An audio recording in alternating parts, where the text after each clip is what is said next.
Good evening, everybody. It's good to be with you tonight. I want to thank you all for being with us as well. Today, this morning at the City Council meeting, I presented to the Council the 2022 proposed budget for the upcoming fiscal year that starts July 1. Tonight, what I want to do is present to you some high-level stuff and then answer any questions for you all that may have some regarding this proposed budget that's been live less than 24 hours.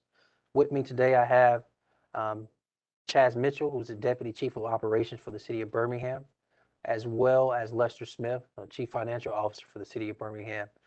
They're here to assist and support in any questions that I may not have a necessary ready or easy answer to. In addition to that, this is designed for you to ask any questions you may have related to this upcoming budget. Here's some high-level things. The biggest thing is making our employees whole. Also making neighborhood revitalization whole, as well as making our boards and agencies whole. So what does that mean? For our employees, they will receive a 1.5 COLA increase, cost of living adjustment increase this year, as well as merit pay, as well as longevity pay, as well as their pension fully funded, as well as no increase in their health insurance. And so our employees are made whole this year. In addition to that, they will receive all of their holidays with pay. Also, the departments are whole as well. And so there are no furloughs this year for any of our departments. Our libraries are made whole. That includes for employees and supplies, and all other departments as well. Related to boards and agencies, many of you all are very and super supportive of what I call our co-partners in improving quality of life in the community. And so our boards and agencies are made whole. For example, the school system received $1 million from the city of Birmingham in the 2020 budget, but were zeroed out in the 21 budget due to the coronavirus. That 1 million is reinstated this year. In addition to that, other organizations that are boards and agencies are made whole as well. And then the third category, something that is very important to you as neighborhood officers, as well as everyday citizens in our community, neighborhood revitalization. Um, Neighborhood revitalization is a lot of things. It's street paving to some, it's blight removal to others, making sidewalks walkable for some, and it is a recycling program for others. All of those things are combined in our neighborhood revitalization efforts to the tune of about 14 million, with the bulk of that being street paving right at $10 million. So where I started is where I end, which is making everything whole. Our employees made whole, neighborhood revitalization made whole, as well as boards and agencies made whole. In addition to that, neighborhood associations have their level funding for their neighborhood associations. So they're receiving their money as well this year. Outside of that, this budget is all about improving the quality of life of the citizens we serve. The way we do that is by making sure our employees are taken care of. That's in this budget. And our priorities around neighborhood revitalization in this budget. So I told you all I would be quick. I'm going to yield the floor now to Ms. Sybil, and she will quarterback it for the rest of the night related to our questions. Ms. Sybil. Thank you so much, Mayor. And thank you for just laying everything out. And that lines up with the first question of the night because we have come out of a pandemic. We have come out of a tough 2020, and the city of Birmingham is still standing. And the first question for tonight is basically, we're coming out of one of the darkest periods this city has ever seen. So, how do you plan a budget during a pandemic?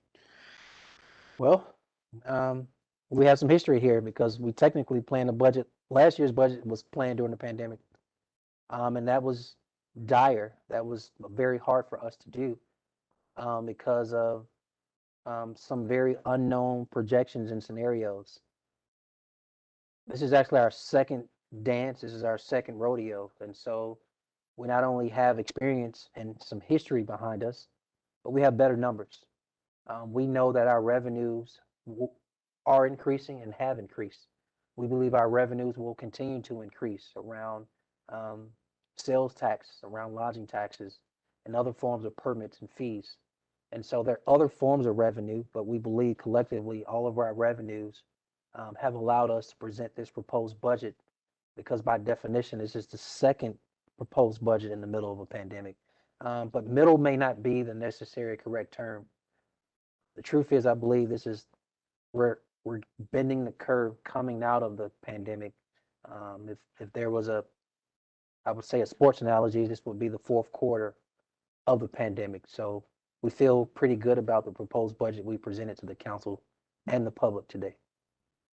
And Mayor, you introduced earlier Chaz Mitchell and you introduced Lester Smith as well. And even for the Chief Financial Officer, the weight of this, do you have anything to add to what the mayor just shared with us? Yeah, I think that what I'd like to add to it is it's easy, hindsight's 2020. And so it's easy to sit back once we've made it to a certain point and look and say, hey, we could have done this, we should have done that. One thing that I'll say is that during these periods in which you are in an economic crisis, that the most important thing as it relates to any budget, whether it be corporate America or whether it be city government, is you budget what you know. You don't budget what you hope. And what made it difficult going into this pandemic is we were on the early end of the economic crisis. That was one of the darkest periods during that time. And so what we were faced with was budgeting what we knew to be in existence at that time, and we did the best that we could with it. Thank you so much. We also want to thank all of the citizens of Birmingham and neighborhood leaders who are joining us tonight. Thanks to those who have sent some questions in advance. And also we want to remind everyone that you can add your questions to Facebook, and we have teams that will capture those. Mayor, the first question tonight, beyond that introduction and that information, which was so rich and so robust, how much in the budget is invested in street paving? This proposed budget that we have presented to the city council has $10 million budgeted for street paving. When I became mayor and was sworn in November of 2017, I immediately got with the council, and one of the priorities was street paving. But prior to this current mayor and council, the previous administration and council actually had a 5-year unfunded plan to pave streets. So the current council and I decided collectively and together, collectively and together, you know what I'm trying to say, is that we would put $10 million a year towards street paving. First year, Lester, I believe we were only able to get to 8. But for the last 3 budgets, we've got to 10 million. And so we're excited about investing in street paving. The streets to be paved were already actually put in place. So we're funding an existing plan that we at any point we should provide an update to the citizens, the streets that will be a part of this 2022 budget for street paving. Thanks, Mayor. That seems to be the theme for these next 2 questions as well. The first part is, when can we start seeing the street paving? And do you have a plan that we can look at for the new street paving? Yeah, so street paving is already happening. I think what you'll see is a continuation of street paving. This is a very large city. Unfortunately, you can't pave every street in one fiscal year. That's why it's a 5-year plan with $50 million. And that still doesn't get us every street, but it gets us a lot of streets. And so what you'll see is a continuation of street paving. I just used the example probably an hour ago. One of the most used thoroughfares in our city on the eastern side of town, Porto Madrid, I believe has since been completed. I think the only thing remaining is striping. And so that's an example. You will continue to see street paving across all 9 districts. Related to the actual list of street paving, what I will do is ask the team, let's make sure we get that list up on our website, other channels. Let's get that list emailed to our neighborhood officers so they can actually share it with citizens in their various neighborhoods they're responsible for. So we'll do that. Yes, sir. We'll get that absolutely done.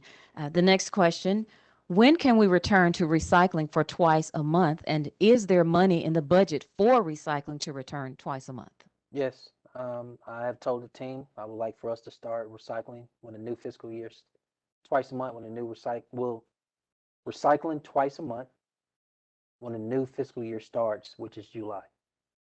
And yes, we have continued in this budget to improve upon our recycling program, which includes on the low end 300,000. That's separate from what Public Works is doing in their budget.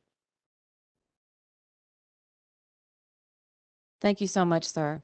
A question that has just come in, and someone just wants to know, how is the city addressing violence in the city of Birmingham? So we address violence in the city of Birmingham three ways. Um, One is through enforcement, and that's usually mainly through our police department. And through our Office of Peace and Policy, we have two other forms of addressing violence. That's prevention measures and reentry measures. The prevention measures are centered many-fold. One of the things we've done is to continue to partner with organizations, for profit or nonprofit, um, who engage in conflict resolution. We believe one of the long-term strategies we have to have is teaching and guiding and pushing and training our youngest generation on conflict resolution. One of the other ways of prevention is to expose young people to opportunity and employment opportunities. So not only through job training skills, but through the Birmingham Promise, a portion of that, our young people have the opportunity to work at least 16 hours a week for a total of 16 weeks and make $15 an hour. We believe that's really important as far as engaging that. I think other prevention measures we want to look towards and continue to do. It was hard to do last year because of the coronavirus, but to make sure from a safe haven standpoint, the things our park and recreation board does with our recreation centers, making them safe spaces for our children to not only have recreational opportunities, but educational opportunities as well, we believe is extremely important. I believe the same goes for reentry measures. Again, there are many people already in the space doing reentry programs and work. It's the city of Birmingham's job to partner with them, expose what they're doing, and let our returning citizens know you don't have to go back to the streets and commit crime. These opportunities exist for you, which also include jobs training and job opportunities. And so those are some of the things we're doing. One of the things I want to focus on, and I've shared this, expressed this about 3 weeks ago around crime. I believe there's a correlation to our ability to solve crime and decreasing crime. And where I should have started was this, with the exception of homicides, all other crime categories are down. And so I never want people to think crime is homicides only. We want less rape victims. We want less robbery victims. We want less burglary victims and auto theft victims and less theft victims. And the truth is that's happening. We see a decrease in robberies and rapes and burglaries and thefts. We need to continue to drive those things down. Um, our gun violence, though, we need all hands on deck approach because that is not as easy as we want it to be. None of you all expect me to put a police officer in every car. None of you all expect me to put a police officer in every home.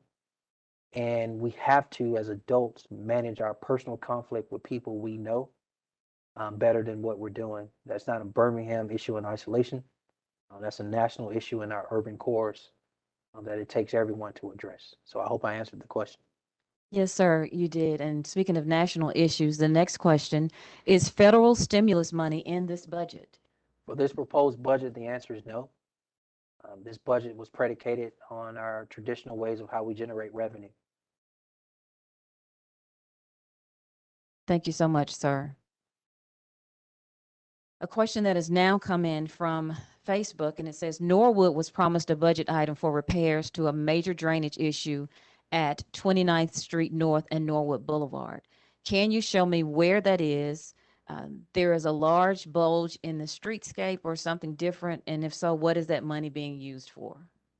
Well, I'm unaware of that promise. I'm not sure who made that promise. I can tell you I did not make that promise. But what I can also say is that you're looking for us as an administration towards a solution. So let me call out that address again because I have team members in the room that can investigate what's happening here. And if there are any monies attached to addressing this issue, I believe the neighborhood is Norwood. And I'm trying to remember the cross street, but I believe a team member actually took that down. So please allow us as an administration to follow up and investigate that issue you brought to us.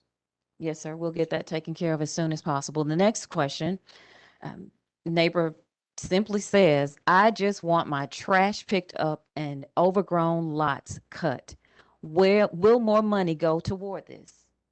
So the money to cut overgrown lots is pretty stabilized. It's right about a little over $1 million. That's what we put in a year.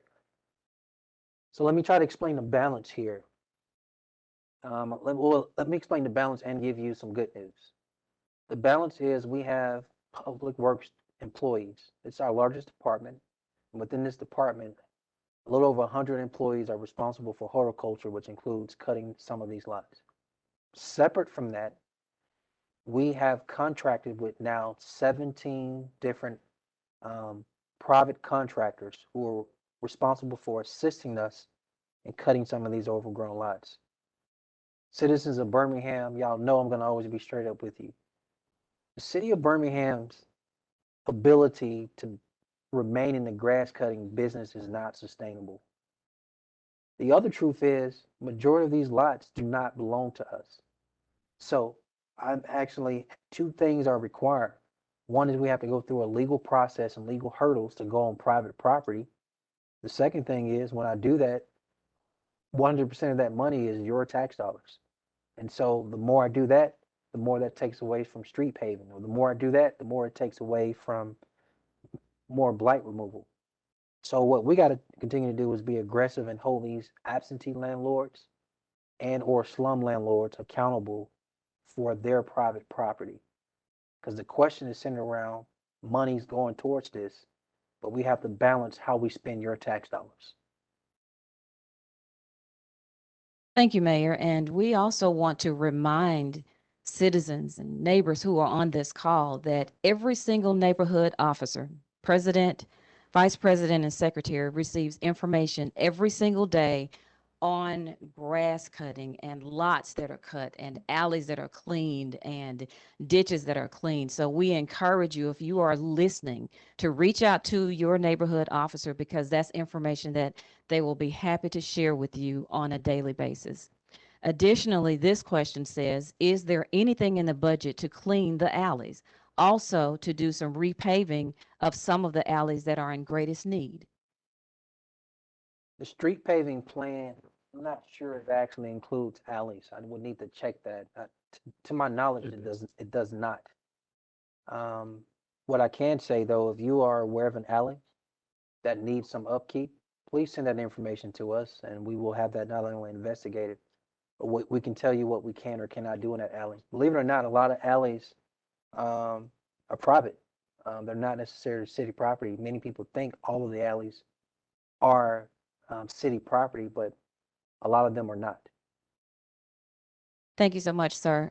This budget question that has come in, how much are we reinvesting in social programs? So, social programs, I am actually going to just go to the book. I'm not going to make up anything. So it depends. There are various forms of social services. There are public services and there are other forms of services. Social services around homelessness is right close to 900,000. Those public services include addressing homeless shelter programs for various organizations.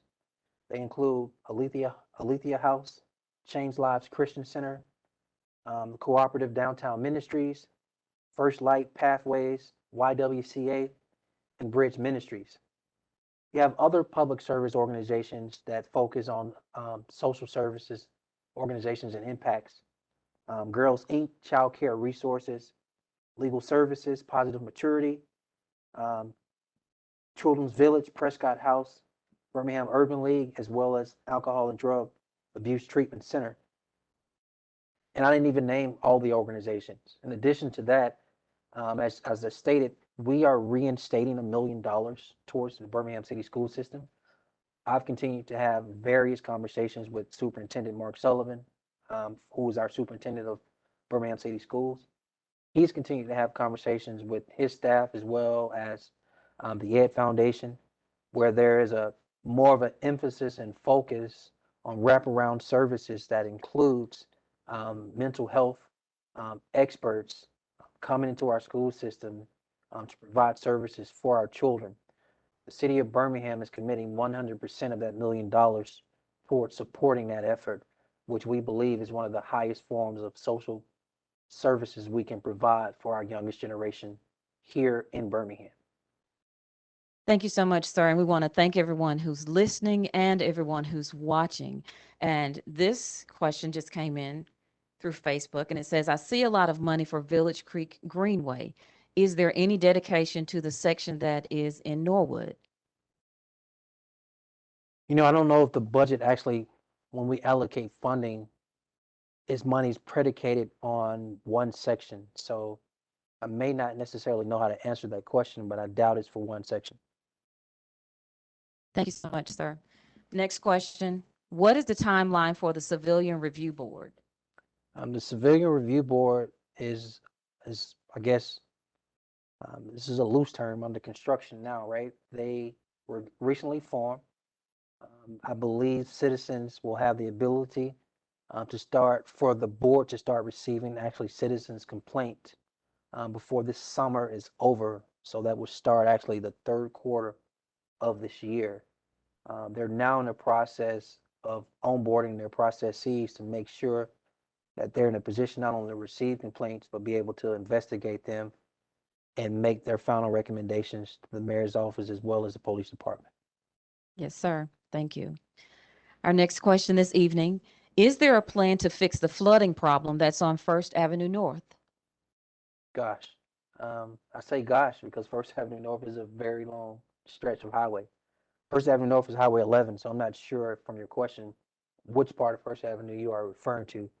What I can say is that I am very reminded that Birmingham sits in a bowl.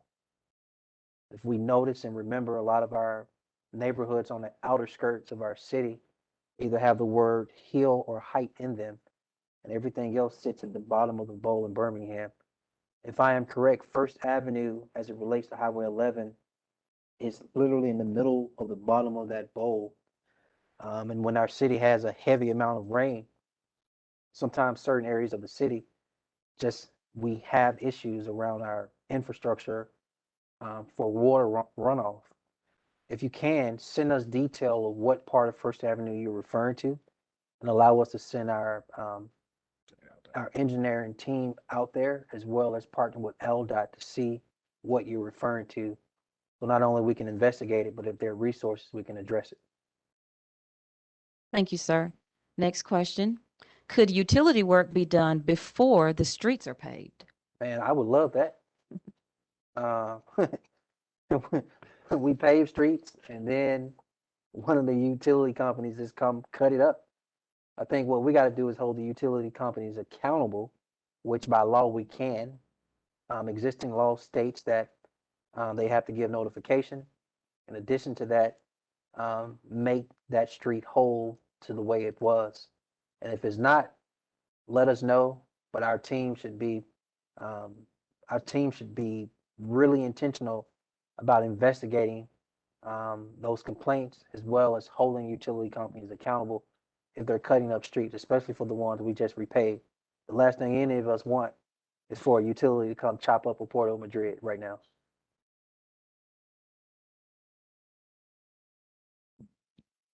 Thank you, Mayor. This next question, is the city committed to providing complete streets with the planned paving? In the past, we have not seen complete street plan implemented and paving in many of our neighborhoods. Here's the short answer, yes. We are committed to still supporting complete streets, and with our dollars, with our street paving plan, if those streets are part of complete streets and need certain things to happen to make the city not just more drivable, but more walkable and bikeable as well, we're all for it. We fully support it. And we want our dollars to show that as well. And Mayor, you just mentioned ALDOT a few minutes ago, and the next question is, when will we get some interstate lights? All right. Everybody forgive me. I'm going to call an audible next. I'm going to talk over you because I'm looking at one of my team members, Kevin Moore, who has been walking this issue down. The city of Birmingham has partnered with LDOT because it's been taking so long. So we decided to put money towards a project that's pretty much their responsibility. But Kevin, can you share with the audience? And I know what their mainly area they're talking about is the Mesoport Highway as well as Tallapoosa exit area, where the lights not only work, but all the copper's been stolen. Yes, sir. We're working with ALDOT as well as Alabama Power, and we're putting together a plan. It's very unique and different. The city will put in a certain amount of funding with the support of ALDOT. That plan should be fleshed out before the end of the summer. Thank you, sir. So hopefully soon, everybody. Again, the internet, the lights are actually Alabama Department of Transportation. We have complained for a few years about this issue. And our complaints, we believe, are now officially heard. And now we've run into a money issue. And so what we've told LDOT is we're willing to support it financially too to expedite this. But in exchange, we need a safety plan. We don't want the lights to come up and then turn around, the lights don't work again because someone stole the copper again. So if you replace the copper as is in the existing poles without a safety plan, the thieves will just come right back out. And so part of the plan we're working out is for LDOT and Alabama Power, et cetera, for the safety plan to exist here that protects the copper because it's not just lights. Ms. Sybil? Yes, sir, Mayor. Our next request from Facebook says, please elaborate on the Magic City Recovery Plan and why is it so important? So our good friend, Kelvin Datcher, is not here, but to elaborate on the Magic City Recovery Plan, it's referring to the federal funding we're receiving from the government, which is hovering right at about $140 million in two forms of payment, half now, and then the other half a year from now. We believe these monies put our city on a trajectory for full recovery. Part of this plan has to center around, in my opinion, health infrastructure. We want not just City of Birmingham employees to return back to work, but any employer for their employees to not only feel safe but be safe in their workplaces. So I think there has to be some emphasis on some health safety, health protocol related to places of employment. As I stated to an audience earlier, I've never seen so many food drives the way 2020 global health pandemic exposed not having food access. So again, I think part of this recovery has to be centered around food access as well as healthy food. I think another area we have to pay attention to, this is a once in a lifetime generational opportunity to really invest in and change for the better opportunity and growth around small and especially Black owned businesses in this community where 74% of the population is Black. And there are various other areas that we can invest in. The biggest thing we want to do now is hear from the city council, hear from the public, and hear from you around things you want to see these monies invested in. Mayor, and if you will go back to something you mentioned earlier, talked about neighborhood revitalization, why it's important. Revitalization neighborhood may not mean the same thing in another. So what exactly is neighborhood revitalization and what are we looking for? What will it do? You're right. There is a different personality for all 99 neighborhoods, but there is some similarity in all 99 neighborhoods as well. At the root of neighborhood revitalization, there's steps. The first step is stabilization. And so for any neighborhoods that has blight, we want to remove that blight. Well, there was so much blight we inherited. I couldn't snap my fingers and remove it in one swoop or one fiscal year or 1 year period. So what we've done over 3+ years is try to remove a blighted structure throughout the city, one a day. We're well over 1,100 structures. We may be actually over 1,200 now, but we will continue to remove that blight. But blight in one district may be higher than another. So the next person's district issue may be street paving. Well, again, that's an issue that covers the entire city. And it's another situation where we can't pave every street in one fiscal year. So we have a plan, spread it out over 5 years and address the worst streets and bring those back to a point where it does not damage your vehicle. Neighborhood revitalization also looks like making more investments in our parks, making investments in our lights, making more investments in our rec centers, and supporting food access and supporting public safety. And so for everyone, what it looks like is the ability for you to be able to walk out to your front yard, your front porch, and your child can ride their bike safely down the sidewalk, walk your child or your grandchild down to the neighborhood park and have adequate playground equipment, also have access to healthy food. That's what it looks like to the average citizen. Good answer, sir. Yes, Good ma'am. answer. Thank you. And thank you for covering all of that. We do have this question that came in on Facebook as well. And the question is, as we've been talking about plans and plans and budgets and plans, what is your plan to hold absentee landlords accountable to maintain their properties to avoid having to use tax dollars that are more in need in other critical areas in our communities? Really great question. So we take the legal route first. Um, our legal department goes through a process of holding them accountable by putting a lien on their property. So if we actually go on that property and remove a blighted structure, and or if we have to continue to go on that property and maintain that lot by cutting it, then before that person can do anything related to the sale of their property or the transfer of their property, they have to pay us first because we have a lien on their property. So we take that legal route. The other thing we do, and this is one of my favorite things, is through the Nuisance Abatement team that's led by our city attorney, Nicole King.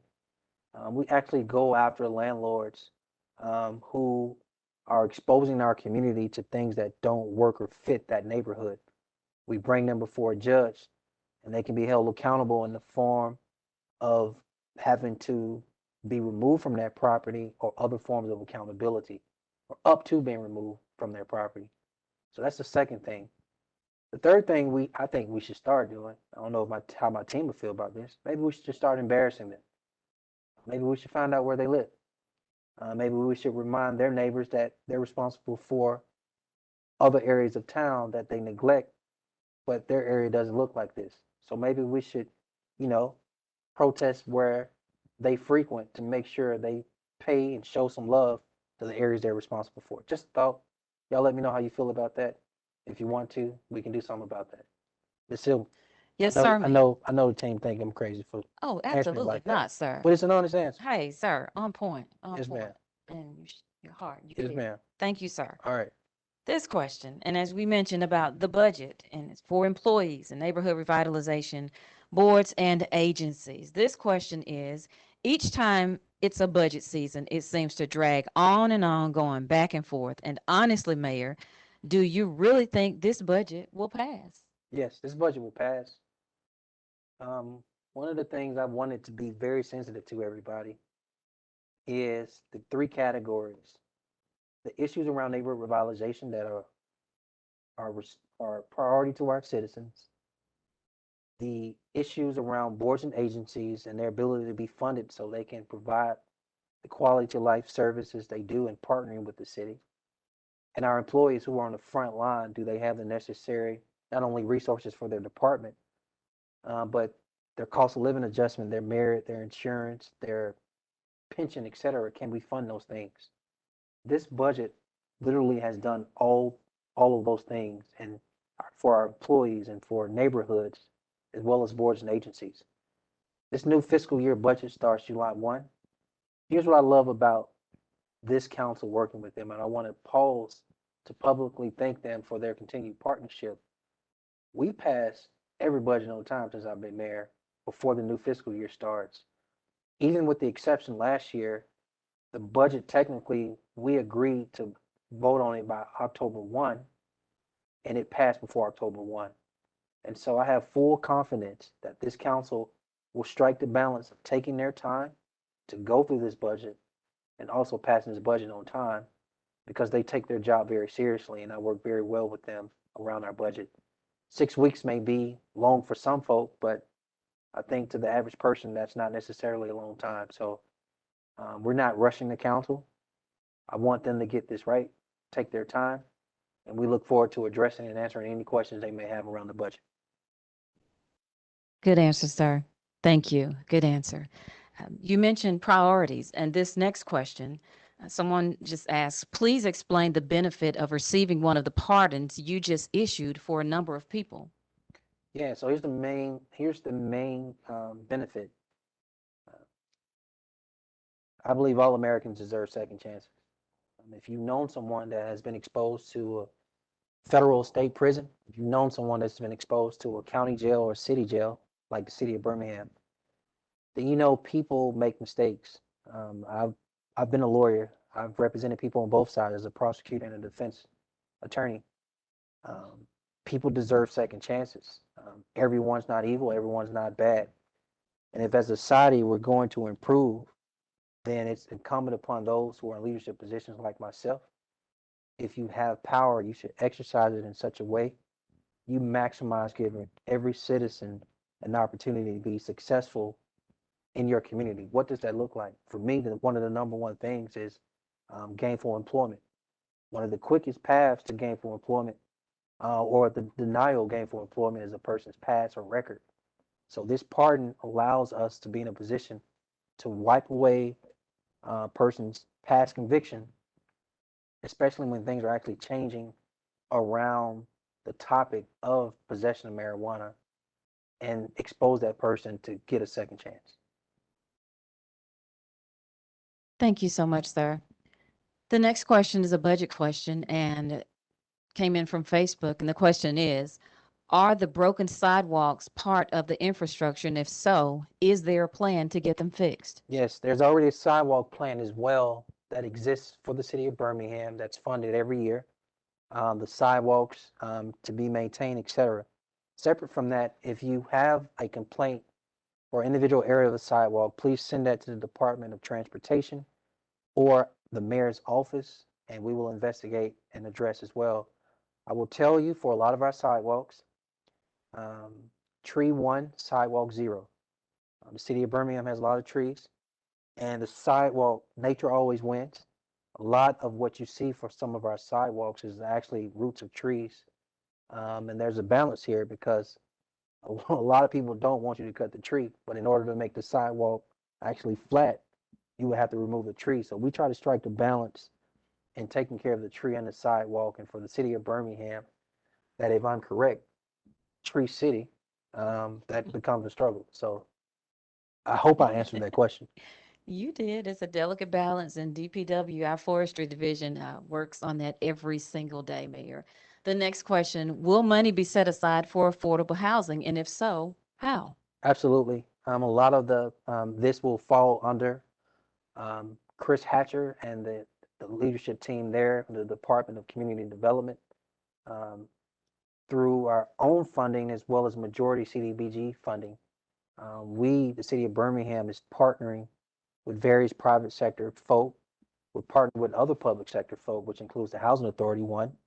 The site at the Caraway is another example of making sure the city maintains some property to induce affordable housing in the mix, as well as other areas of the city. We see it as a responsibility to continue to drive the conversation around affordable housing. And one of the best ways to do that is money talks, and we need to show up. And so we're doing that with a lot of our CDBG funding. Interesting question that's come in, Mayor. And the question is there any chance that George Ward Park and plans for it could go back on the table? I'm open to that. I think it's extremely big to be sensitive around the conversations of parks. So let me see if I can break this down. The city of Birmingham has 117 green spaces in our city. Several of these green spaces I define as more community parks or destination parks. I think that's a better word. Destination parks versus neighborhood parks. They include the following: Patton Park, George Ward Park, East Lake Park, One Pratt Park, as well as Railroad Park, which the city of Birmingham is by technically definition not responsible for. And so in these destination parks, what I always want to remind people is, yes, it may be in your area of town, such as Northeast Lake or the Kingston area and or the Glen Iris area, but this is not a neighborhood park. It's by definition a destination slash city park. It belongs to all of us. And so to revisit some things that collectively work for everyone, we should strike the balance of not trying to rush or smash anything down anybody's throat. But at the same time, we should let them see the benefits of something that works for everyone, not just a certain area of town or a certain neighborhood. So striking that balance, I am always open to revisit any topic that I think is not only beneficial to investing in our green space, but investing in our children and our citizens as well.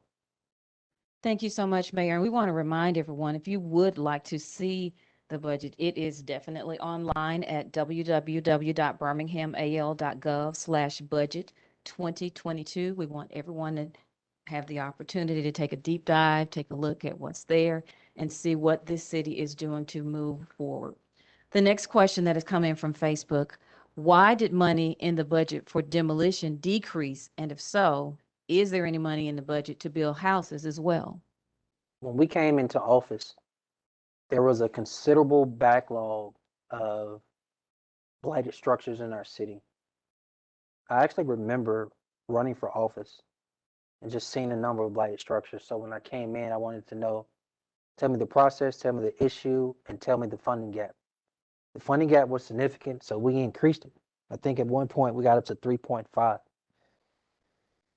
Post 3.5 years later, we've gotten to a point where we not only cleared that backlog, but we've gotten to a point where we're still funding demolition, but it doesn't have to be at the rate it is at 3.5 million.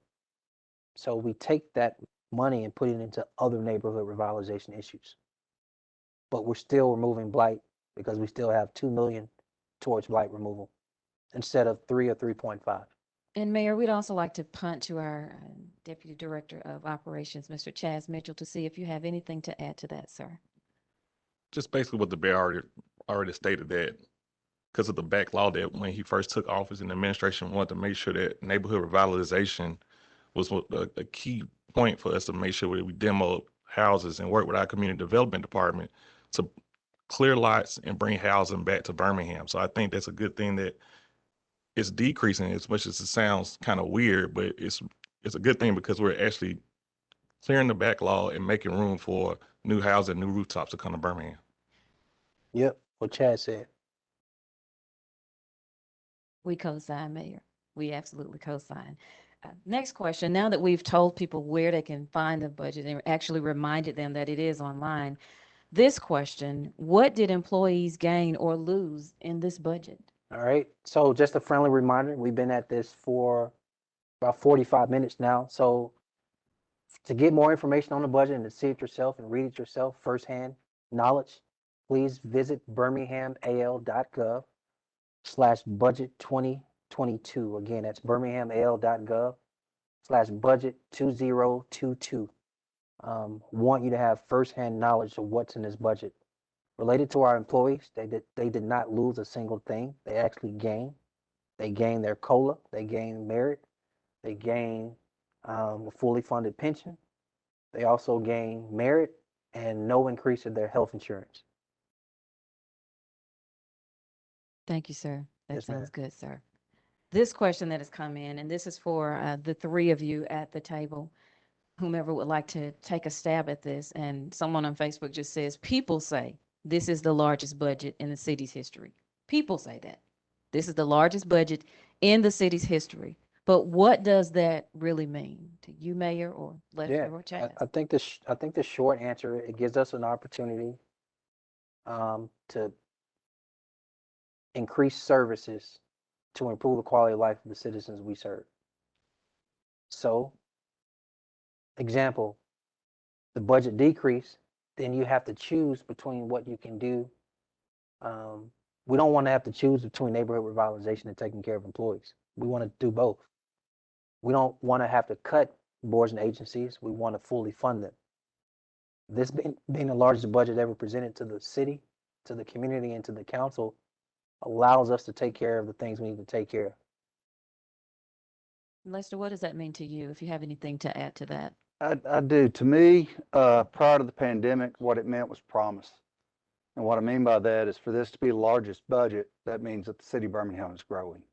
For the city of Birmingham to grow, that means that there's a lot of people out there that recognize what this mayor has done for this community and the way it has attracted people here, businesses, residents. I think that when you look what has made Birmingham so special over the last 2 years, and one of the reasons we are handling the pandemic as well as we are, is that the 2020 budget was the largest budget ever. It was at 452 million. When you look at the actual revenue for that year, it was 460. So if you think about where we were going into 2021, we were riding this growth that a lot of cities were not riding. They were more or less just flat. When you look at the 2020 budget, the actual year, we had estimated to lose $18.2 million. We lost 17 million year over year. Yet we finished the year with a $7 million surplus. And what the mayor has been able to do with the 2021 budget is keep the city intact, keep it on the rails so that as this city moves into 2022, we are ready. We are ready to go forward and move forward. And I think it's a testament to the people of Birmingham. It's a testament to this mayor, the administration, and just those out there who recognize Birmingham for what it really is.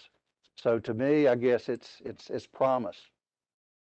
That's exactly what it is, promise. And even coming now on the back end of a pandemic, how is it that in the midst of everything that is going on, in the midst of, as we mentioned earlier, 2020, and how is Birmingham still standing? How did Birmingham break even or at least come out on top of this? So I can break that down. I think Birmingham has a resilient community.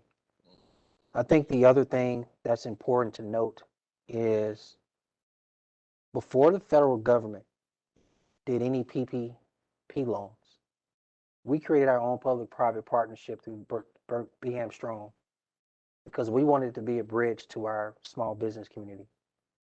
And being in a position to do that, knowing that a lot of our small businesses only had cash on hand 14, max 21 days, we were in a position in conjunction and partnership with the private sector to loan small businesses a hand to make sure they were able to remain open. And I believe that kick-started this fight to stay open, and that spread throughout our community. Was every business saved? No, but were majority of them? Yes. And I believe that strength, that identity around there's purpose here and there's community here and everybody stuck together. The food drives, the small business helping other small business owners, being in a position again, even without federal money, our faith community and our nonprofit and our foundation stepped up to help with utilities and services. Then when the federal money kicked in, keeping our economy stimulated from a business license standpoint, and sales taxes and all of those things, we're coming out of this coronavirus and this global pandemic stronger than ever. That's without a doubt. I have to add one more thing to that though. Absolutely, Lester. Okay, leadership. The one thing that I feel like that really separated Birmingham from a lot of other cities in this country was leadership that the mayor exhibited during this time period. There were a lot of hard decisions that had to be made last year. And those decisions were made. Only because those decisions were made are we standing where we are today with so much opportunity ahead of us. So I say thank you, Mayor. Thank you. What Lester said. Thank you so much. And this question, as you mentioned during the pandemic, did city services stop during the pandemic and will they stop in this next budget season? City services did not stop. I think one of the things we did was we had to decrease the number of days we picked up recycling, but outside of that, city services did not stop. and people should expect their city service to continue at a premium level. That's good to know, sir. The next question, does the budget address homelessness in Birmingham? It does. Again, if you look on page 162 of the budget, the proposed budget, it's close to about 900,000 going towards homeless shelter programs. That includes Alethea House, Change Lives Christian Center, Cooperative Downtown Ministries, First Light Pathways, YWCA Bridge Ministries. In addition to that, there's also emergency solution programs for home investment, as well as other dollars related to homelessness. Thank you so much, sir. Thank you so much, sir, for caring about all citizens. And this question for our younger students, is there any money that's going toward the Birmingham Promise? Yes, $2 million will go towards the Birmingham Promise. This portion of the funding, 100% is for a workforce program and apprenticeship program for our young people in our 7 high schools, juniors and seniors, to be exposed to work opportunity, working a minimum of 16 hours a day for 16 weeks, making $15 an hour. Good to know, sir. This next question, how did Birmingham compare to other cities during the pandemic, Mayor? Well, it just Let's depends. There's apples and oranges. To cities in Jefferson County, there is no comparison. It is the best examples of apples and oranges. The reason being, other surrounding municipalities are not only smaller, but the majority of their funding is dependent upon property taxes. Property taxes were not necessarily affected by the global pandemic. Versus a city like Birmingham, the largest city in the state, we have more of a dependency on sales taxes and occupational taxes and lodging taxes. Well, when you don't have events and you don't have tourism, that's less lodging taxes. When things are shut down and customers can't shop, you don't collect sales taxes. Things are shut down, you don't have employees working, so we didn't collect occupational taxes. And so we have to be careful when we compare ourselves to other cities that are not either same size or don't collect their revenue in the form of taxes the way we do. Unless you're seeing the numbers as they were coming in, is there anything that you would like to add to what the mayor said as well? No, I think it's true. I think when this first happened, as I alluded to earlier, it came hard and it came fast. And most municipalities were trying to catch up. When you started trying to benchmark with other cities, it made it extremely difficult because not all cities are the same. Revenue sources are the same. Sizes of the cities are the same. So it was very difficult to try to get ahead of this curve. But hindsight being 20, I think that city of Birmingham has fared well. That's good to know. Thank you so much. And Mayor, as we're coming down on our last questions of the evening, this one says, and it's from Facebook, is there any funding in place for incentives to be awarded in neighborhoods that are working collaborative to keep their neighborhoods clean? No, but I like that. You know, currently in this budget, we have $2,000 set aside for each neighborhood association. And there are a lot of rules around what they can't do, but there's actually some room around what they can do. Um, that's a great question because it actually is motivating me and it's got my brain like thinking. Um, but it's also an acknowledgement. Whoever came up with that question, they must have a high appreciation for their neighborhood. This is a good time for me to say thank you. Thank you to the neighborhood officers who are on this call, the presidents, vice presidents, and secretaries who have literally gone out here, put on their own gloves, purchased their own trash bags, got their own pickup stick or whatever you call the stick, and go out here either by themselves or with their other neighbors and pick up stuff daily or monthly and have these cleanup drives because Birmingham's ability to remain clean, we put a lot of emphasis on the city. And the city in return directs a lot of our attention towards trying to catch those who are nasty, filthy, dirty, and do these illegal things such as dumping and littering. But it's the majority of the citizens who live in this neighborhood who have pride, who understands community service, that the more aggressive they are in picking it up, I believe people are less likely to do it. So it's incumbent upon all of us, not just the city of Birmingham, which are tax dollars, who's responsible for keeping our city clean. But I do like the idea of the incentive. Cedric, we need to chop that up. So yeah, let us follow up with you on that. Probably got to ask legal, is it even legal to do that? So Thank you so much, Mayor. And we've had our last question of the evening. We want to remind everyone that you can visit www.birminghamal.gov/budget 2022 to take a look at the budget. And we will turn it back over to you, sir, for closing remarks from you and the rest of the team for this evening. couple notes. One, this has been a long day, so I'm grateful to everyone behind the scenes that you all cannot see.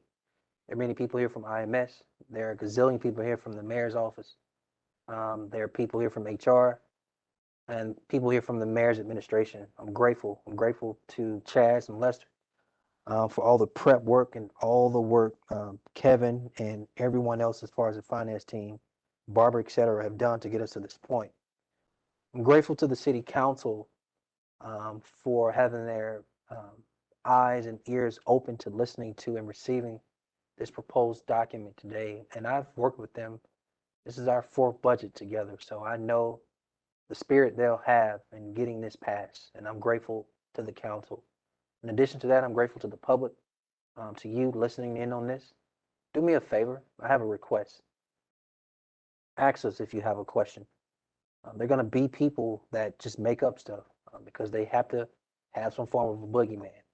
This document is a tight budget. It makes our employees whole. It makes neighborhoods whole. It makes our boards and agencies whole. And I want you to be armed with factual information. So please remember birminghamal.gov/budget 2022. Be armed with factual information. If you have a question, call us, text us, let us know.